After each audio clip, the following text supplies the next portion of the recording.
एका दिवसात किल्ला घेतो म्हणलेला फतेह खान, तो शहाबुद्दीन खान रात्री खलबत खाण्यात जखमा शेकत बसला होता. क्या किया जाए अब, त्याचा सरदार होता मोठा. त्यांनी युक्ती काढली, हुजूर ऐसा करते हैं, बोलो. नाही, काल आपण चालत चालत गेलो, मग दगड डोक्यावर बसली, मग उद्या चालत चालत नको जायला, मग सरपटत जाऊ.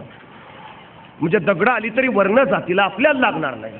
मोठी नामी कल्पना फतेह खानला पटली. हाय साई करेंगे. दुसऱ्या दिवशी चढाई सुरू झाली. उरला सैन्य निघाला सरपटत सर करत पुढं पेस ओलांडून पुढं पार निम्म्यापर्यंत.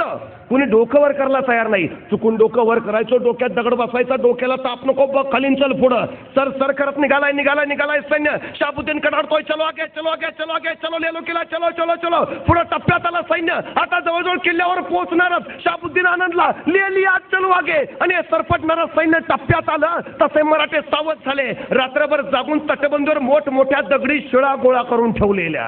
हे सैन्य जवळ आलं तशा दगडी शिळा दिल्या नुसत्या ढकलून.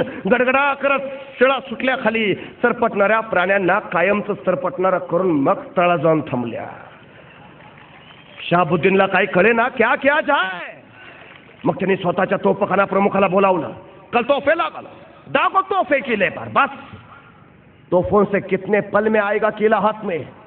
तोफखान्याचा प्रमुख म्हणाला, हुजूर 2 घंटे की बात है खाली, बस 2 तासात किल्ला तुमच्या पायावर ठेवतो. आणि बघता बघता त्यांनी तोफा लावल्या. रात्र झाली.